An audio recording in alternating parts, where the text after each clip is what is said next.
Our verses for today come from Paul's first letter to Timothy, the 4th chapter, verses 7 through 8, in which Paul gives first a warning and then an exhortation.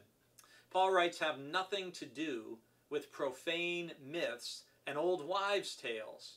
Train yourselves in godliness. For while physical training is of some value, godliness is valuable in every way, holding promise for both the present life and the life to come."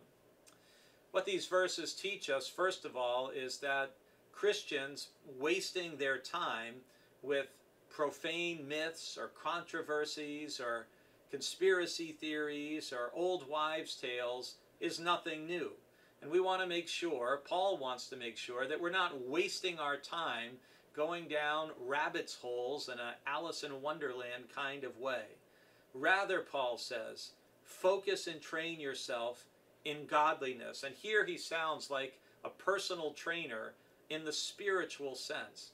And he reminds us that while physical training is of some value, it's important for us to take as good a care of our physical body as we can, because this is the only instrument God is going to give us on this earth.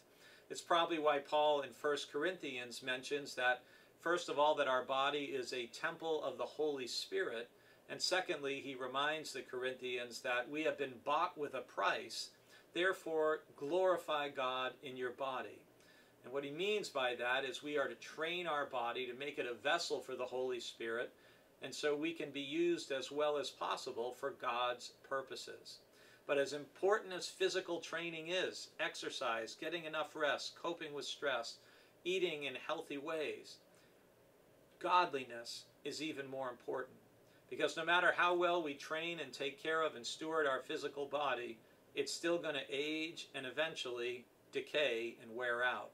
But all the training that we do in godliness, all the training that we do spiritually, that can keep growing stronger and more vital no matter how old we are, and it will carry over into the life to come. So thanks for spending some time today with me as part of your training in godliness.